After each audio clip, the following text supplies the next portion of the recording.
Hello everyone, ICT virtual classes में मैं योगेश केवली आपका स्वागत करता हूं। तो जैसा कि आप जानते हैं, हम लोग पढ़ रहे थे परमाणु, एटम, और एटम में बेसिकली हमने बोर के मॉडल पर चर्चा कर दी थी। तो आज हम बात करेंगे उन्हीं पोस्टुलेट को एक बार दोबारा से रिकॉल कर लेते हैं फटाफट। बोर्स पोस्टुलेट क्या थे?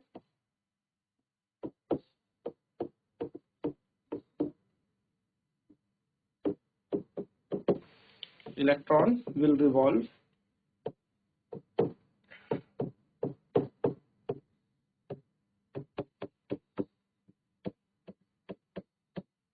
electron will revolve only in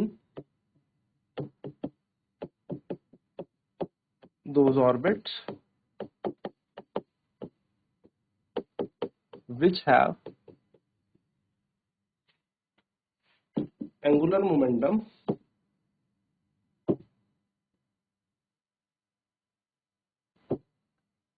equal to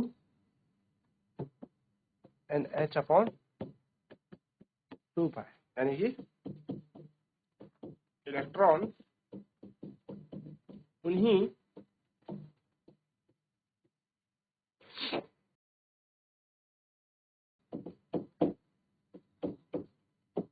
कक्षाओं में घूमता है।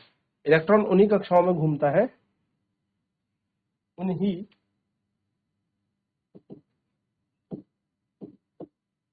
कक्षाओं में घूमता है जिनका कोणीय संवेग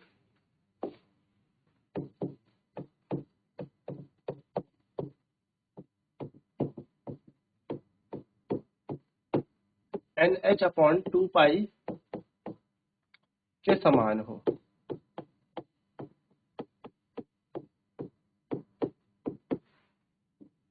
अगर आपसे बात की जाए तो यहां पर कह रहा है कि एंगुलर मोमेंटम जो है इलेक्ट्रॉन का, वो किसके इक्वल होना चाहिए? NH अपॉन 2 पाई। यानी कि इलेक्ट्रॉन का कोणीय संवेग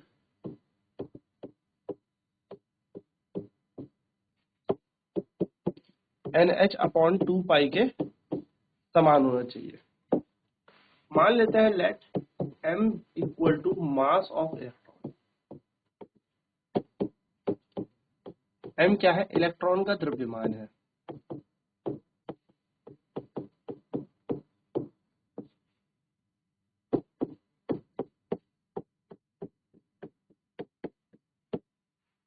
m हमारे पास इलेक्ट्रॉन का द्रव्यमान है।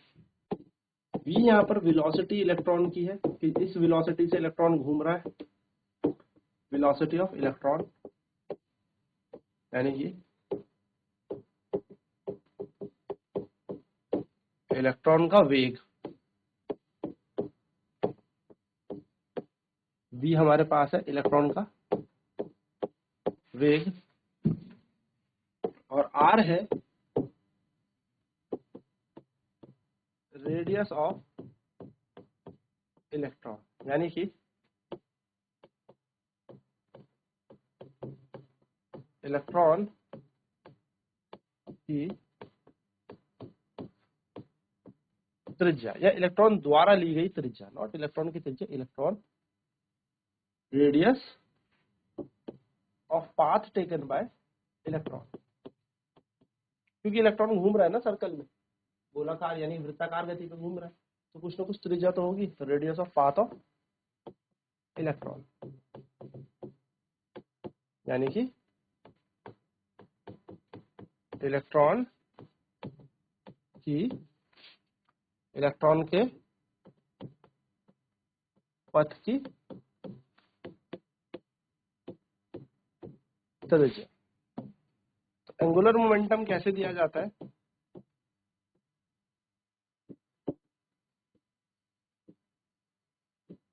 एंगुलर मोमेंटम का फॉर्मूला होता है mvr।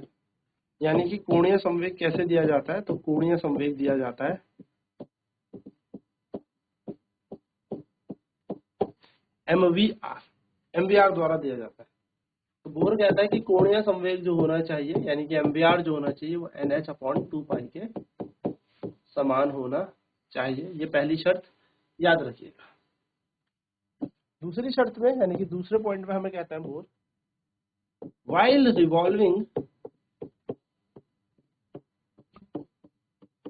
while revolving around the nucleus,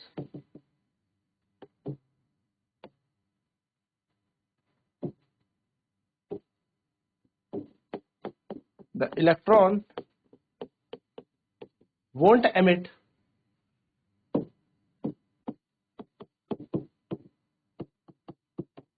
energy, but if electron takes energy from outside, यानी कि इलेक्ट्रॉन को अगर बाहर से कोई हमें energy they they, it jumps from lower energy level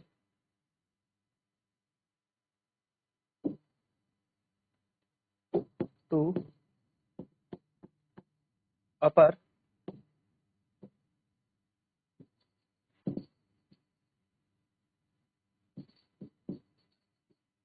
level, यानी कि ये लोअर एनर्जी से अपर एनर्जी पे कूद जाता है। तो जब इलेक्ट्रॉन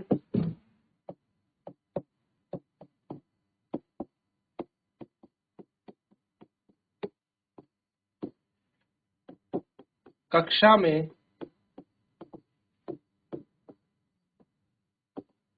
घूम रहा होता है तो कोई ऊर्जा उत्सर्जित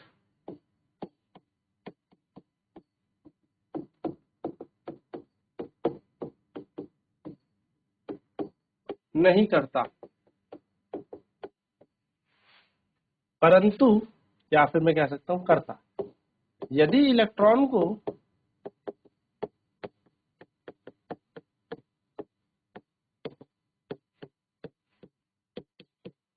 बाहरी ऊर्जा प्राप्त हो,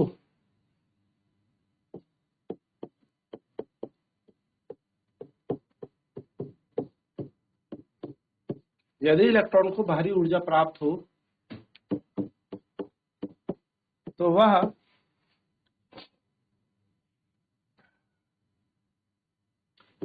कम ऊर्जा की कक्षा से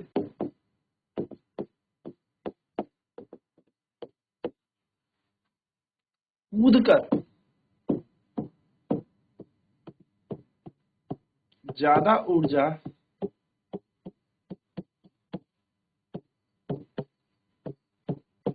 वाली कक्षा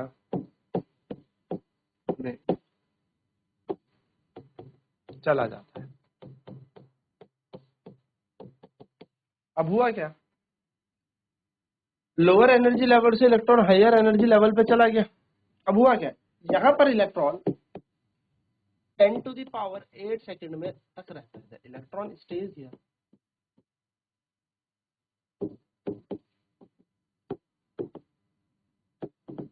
till 10 to the power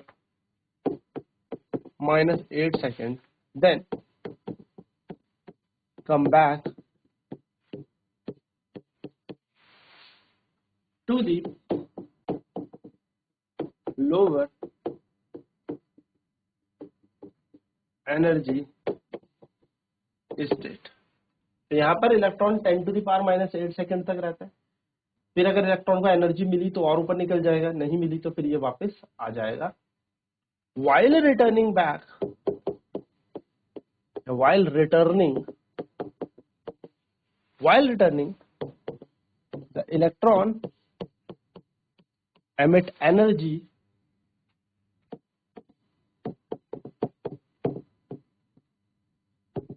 in the form of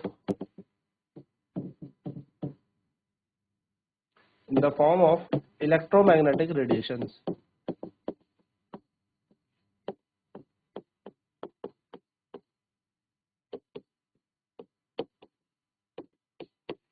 clear है। वापस आते वक्त इलेक्ट्रॉन क्या करता है, ऊर्जा का उत्सर्जन करता है, वैद्युत चुंबकीय तरंग होता है। तो इलेक्ट्रॉन यहां पर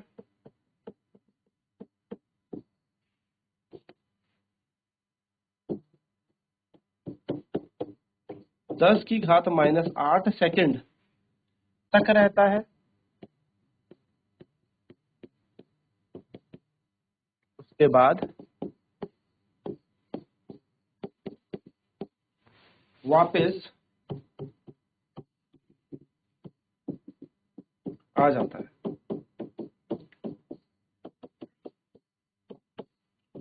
वापस आते समय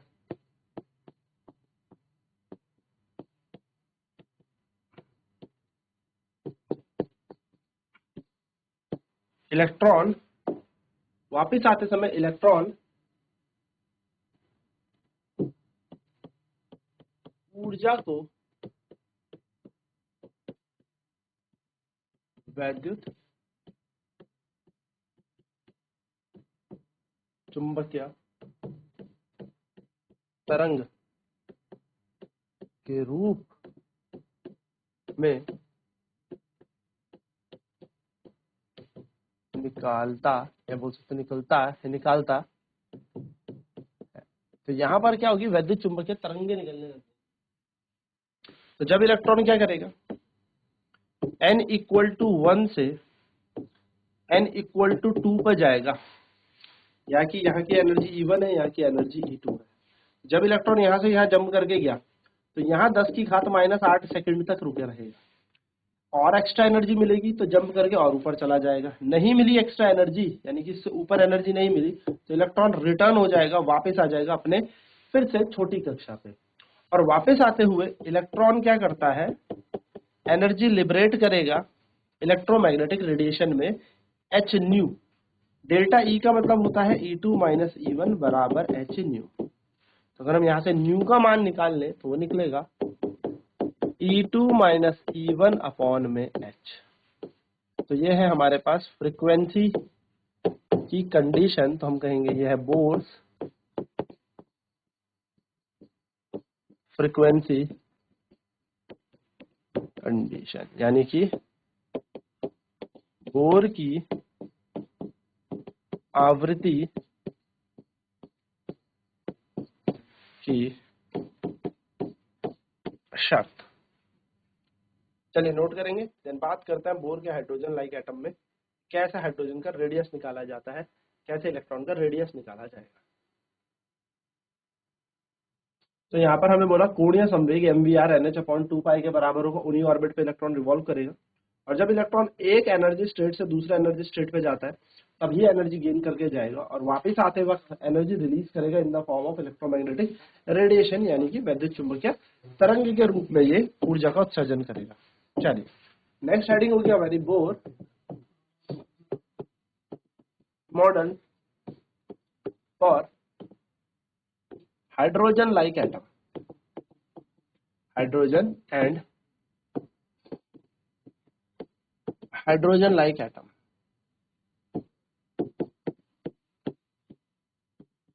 यानी कि हम बात कर रहे हैं अब बोर का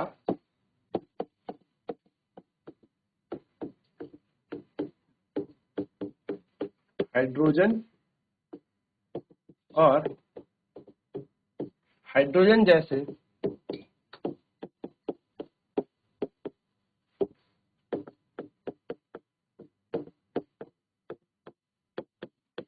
परमाणु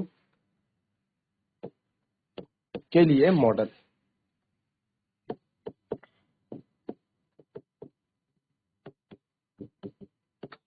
मान लीजिए ये एक नाभिक है, ये एक न्यूक्लियस है, यहाँ पर सेंटर पे एक न्यूक्लियस है।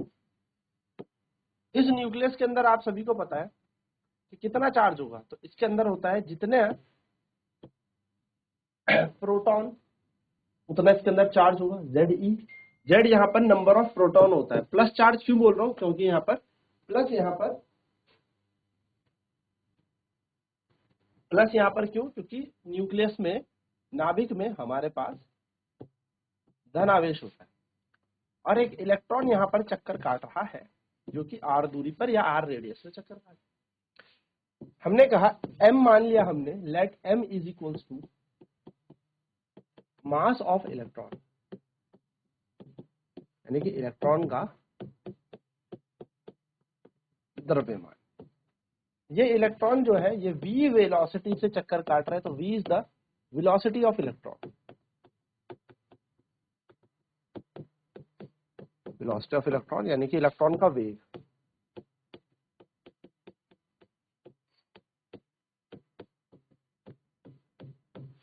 और r क्या है, r equal to radius of orbit है, यानी कि r क्या है, कक्षा की त्रिज्या है।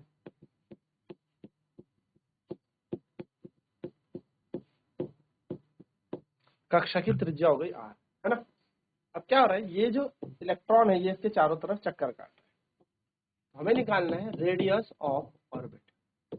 हम क्या निकाल रहे हैं, रेडियस ऑफ ऑर्बिट पर ही बात कर रहे हैं, यानी कि कक्षा की त्रिज्या हमें निकालनी है। कक्षा की त्रिज्या r हमें यहाँ पर कैलकुलेट करना है। तो आराम कैसे कैलकुलेट करेंगे r, वी नो दैट, देखो इलेक्ट्रॉन और बीच में है न्यूक्लियस यानी कि नाभिक, इन दोनों के बीच क्या लग रहा है, इलेक्ट्रोस्टैटिक फोर्स। सो हम कहेंगे इलेक्ट्रोस्टैटिक फोर्स बिटवीन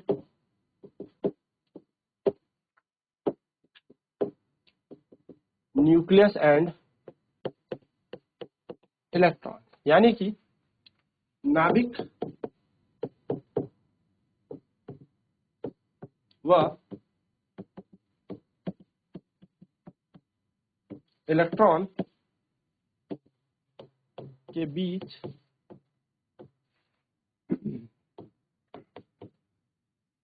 वैद्युत स्थैतिकी बल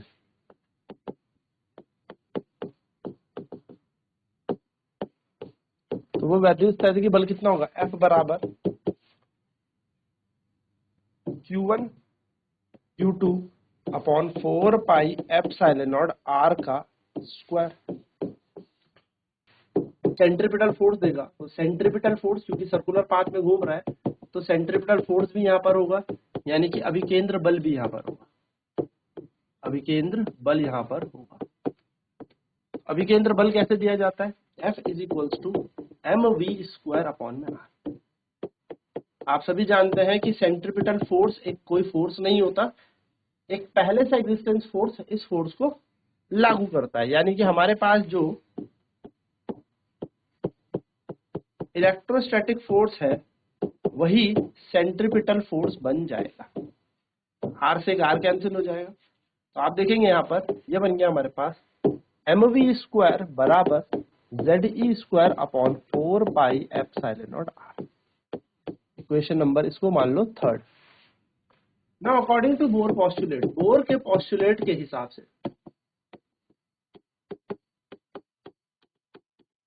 यानी कि बोर के पोस्टुलेट के हिसाब से इलेक्ट्रॉन उन्हीं ऑर्बिट में घूमता है जिनका एंगुलर मोमेंटम nh अपॉन 2 पाई के समान हो। इसको हम इक्वेशन नंबर 4 मानेंगे और हम क्या करेंगे, फोर्थ इक्वेशन का स्क्वायर करेंगे और इसे डिवाइड कर देंगे इक्वेशन नंबर थर्ड से।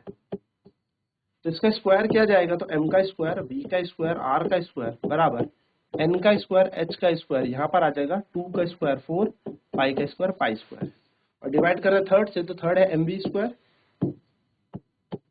होल डिवाइडेड बाय, यहाँ पर आप देखेंगे तो बनेगा z square upon 4 pi epsilon not r।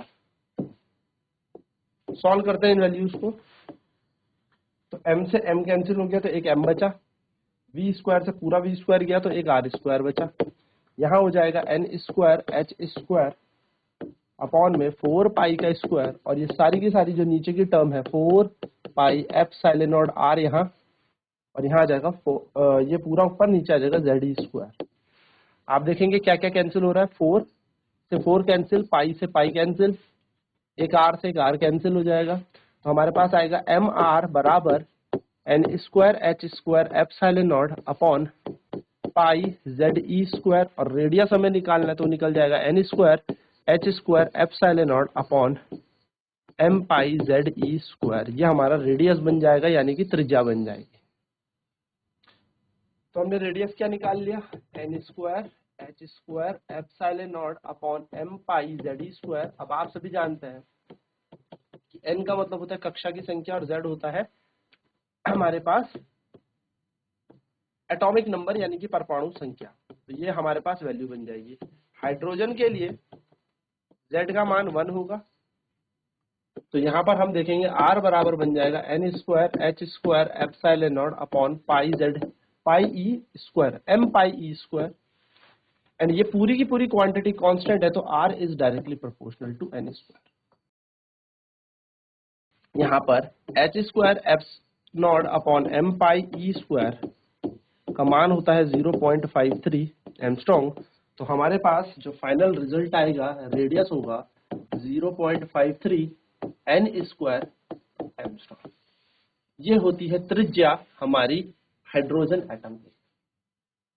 तो आई होप ये बात क्लियर हो। अब नेक्स्ट क्लास पे इसमें मैं आपको बताऊंगा कैसे क्वेश्चन बनते हैं, कैसे प्रश्न इस पे बनाया जाता है, कैसे क्वेश्चन हमारे एग्जाम में आते हैं। आज की क्लास में इतना ही। आईसीटी वर्चुअल क्लासेज में जुड़ने के लिए धन्यवाद। आपका दिन शुभ।